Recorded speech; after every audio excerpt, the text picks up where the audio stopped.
Lahore high court میں زیر سماعت مقدمے کی بنیاد پر پنجاب کی سیاسی صورتحال دلچسپ رخ اختیار کر چکی ہے۔ امید یہ کی جا رہی ہے کہ لاہور ہائی کورٹ کے فیصلے کی روشنی میں پنجاب اسمبلی میں چیف منسٹر پنجاب کا انتخاب دوبارہ ہوگا۔ دیکھنا یہ ہے کہ اگر ایسی صورتحال پیدا ہو بھی اور ہائی کورٹ کا فیصلہ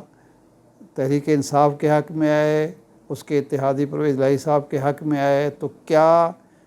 پی ٹی آئی پنجاب میں اپنا چیف منسٹر منتخب کرا سکتی ہے یا نہیں؟ یہ ایک سوال ہے اور فی الحال مفروضے پر مبنی ہے۔ اگر تو موجودہ حالات کو دیکھا جائے اور سپریم کورٹ کے فیصلے کو الیکشن کمیشن کی طرف سے 25 ارکان کی نااہلی کو ہائی کورٹ کے ہی فیصلے کی روشنی میں 5 جو مخصوص نشستیں ہیں وہ تحریک انصاف کو الاٹ ہونے کی وجہ سے بظاہر یہ لگتا ہے کہ حمزہ شہباز شریف صاحب کے لیے مشکل حالات کا آغاز ہو گیا ہے۔ لیکن یہ اصل میں امتحان پی ٹی آئی سے زیادہ چودھری پرویز الہی کا ہے، اور پرویز الہی صاحب اگر ماضی کی طرح مسلم لیگ نون میں شب خون مار سکتے ہیں، مسلم لیگ نون سے اپنی حمایت میں 5-6 ارکان کی وفاداری تبدیل کر سکتے ہیں، تو پھر لگتا یوں ہے کہ کم از کم پنجاب کی حد تک مسلم لیگ نون کا پورا بستر گول ہو جائے گا۔ لیکن حالات جو ہیں جو رخ اختیار کر چکے ہیں، کیا مسلم لیگ کی وفاقی حکومت اتحادی اور ان کے جو سرپرست ہیں، اصل فیصلہ کن کردار ان کا ہے، کیا وہ پنجاب اپنے ہاتھ سے جانے دیں گے؟ کیا پنجاب تحریک انصاف کو دوبارہ مل سکتا ہے؟ یہ ایک بنیادی سوال ہے، اور یہ اس صورت میں ممکن ہے، یہ ناممکنات میں سے نہیں ہے۔ ممکن اس لیے ہے کہ جناب عمران خان صاحب نے، تحریک انصاف نے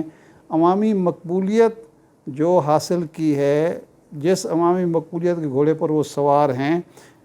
مسلم لیگ نون اور اتحادی حکومت کے بجٹ میں کیے گئے سخت اقدامات کی وجہ سے، تلخ اقدامات کی وجہ سے، عوام دشمن اقدامات کی وجہ سے یوں نظر آتا ہے کہ کہیں نہ کہیں تحریک انصاف کو ایڈجسٹ کرنا پڑے گا، تحریک انصاف کی تحریک کی شدت میں کمی لانی پڑے گی، اور یہ بہترین حل ہوگا کہ پنجاب تحریک انصاف کے حوالے کر دیا جائے، اس شرط پر کہ آپ پھر مرکز میں قومی اسمبلی میں واپس آئیں گے،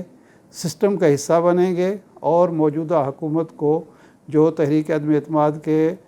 ذریعے وجود میں آئی ہے اپنی مدت پوری کرنے دیں گے۔ اگر اس بات پر درون پردہ کوئی انڈرسٹینڈنگ ہو جائے تو مجھے لگتا ہے کہ تحریک انصاف اور اتحادی حکومت اور وہ فریق جو فیصلہ کن فریق ہیں، وہ فریق جو قومی سیاست کو اپنی انگلیوں پر نچانے کی اہلیت رکھتے ہیں، ان سب کے لیے ون ون سچویشن ہوگی۔ مجھے یوں لگ رہا ہے کہ اگر معقولیت غالب آئی، اگر ضد اور ہردرمی کا مظاہرہ کسی طرف سے نہ ہوا، تو یہ ایک بہترین سچویشن ہوگی کہ پنجاب تحریک انصاف کو دیکھ کر قومی حکومت کو، مرکزی حکومت کو بھی بچا لیا جائے، اس سسٹم کو بھی بچا لیا جائے، اور سارے فریق کسی ایک ایسے معاہدے پر متفق ہو جائیں جس کے نتیجے میں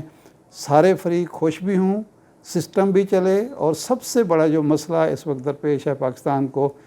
دیوالیہ پن سے بچنے کا، معیشت کو اپنی پٹری پر ڈالنے کا، وہ مقصد بھی حاصل ہو سکے۔ تو مجھے یوں لگتا ہے کہ کل کا فیصلہ یا جو پرسوں آئے وہ ہماری قومی سیاست میں ایک اہم کردار ادا کرے گا، اور ہم جس بحران کا شکار ہیں، جس بے یقینی کا شکار ہیں، اور جس کی وجہ سے ملک کے مستقبل کے حوالے سے سوالات اٹھ رہے ہیں، سری لنکا سے تشبیہ دی جا رہی ہے، ہم اس راستے سے نکل سکتے ہیں، اس بحران سے نکل سکتے ہیں، اور قومی سیاست کو اور جمہوریت کو پٹری پر لا سکتے ہیں۔ ایک اور ایشو جو اس وقت اگرچہ مخالفت اور حمایت کی بنیاد پر ڈسکس ہو رہا ہے، حکومت اپنے حق میں دلائل پیش کر رہی ہے، اپوزیشن یا تحریک انصاف مخالفت میں بات کر رہی ہے وہ یہ ہے کہ IMF کا رویہ ہمارے ساتھ اتنا سخت کیوں ہے۔ عمران خان صاحب جب IMF کے پاس گئے تھے اس وقت بھی صورتحال اتنی اچھی نہیں تھی، ہمارے زر مبادلہ کے ذخائر وہ تقریباً یہی 12-13 ارب ڈالر کے تھے، آج بھی وہاں ہم کھڑے ہوئے ہیں۔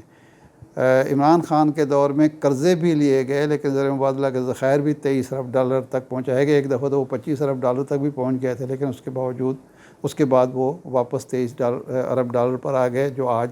13-14 پہ پہنچ چکے ہیں۔ تو اس صورت میں IMF کا سخت رویہ وہ بلا وجہ نہیں ہے۔ یہ کہنا کہ یہ عمران خان کی بدعہدی کی وجہ سے ہے یا یہ کہنا کہ ہماری معاشی صورتحال خراب ہے اس لیے IMF اتنے نخرے دکھا رہا ہے اور ہماری کوئی بات نہیں مان رہا، یا یہ کہ ہماری ساکھ ختم ہو گئی ہے اور اتنی خراب ہو گئی ہے کہ نہ چین IMF کے بغیر کچھ دینے کو تیار ہے، نہ سعودی عرب دینے کو تیار ہے، نہ کوئی دوسرا دوست مدد کرنے کو تیار ہے۔ میرا خیال ہے صورتحال یہ نہیں ہے۔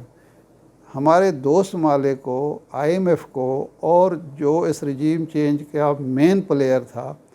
اس کو یہ شک گزر رہا ہے کہ موجودہ حکومت، شہباز شریف صاحب کی حکومت کا مستقبل ڈاواڈول ہے، اور وہ یوں نظر آتا ہے کہ 2 ماہ کے عرصے میں شہباز شریف صاحب نے جو ایک اچھے ایڈمنسٹریٹر کی شہرت رکھتے ہیں، کوئی فیصلہ کن اقدام کرنے سے ہمیشہ ہچکچاتے نظر آئے۔ سیاسی وجوہات تھیں، اتحاد کے اندر جو اختلافات تھے اس کی وجہ سے تھا، یا کچھ اور دباؤ تھا ان پر۔ اس ہچکچاہٹ کی وجہ سے ملک کے اندر بے یقینی پیدا ہوئی اور بیرون ملک بے اعتمادی پیدا ہوئی،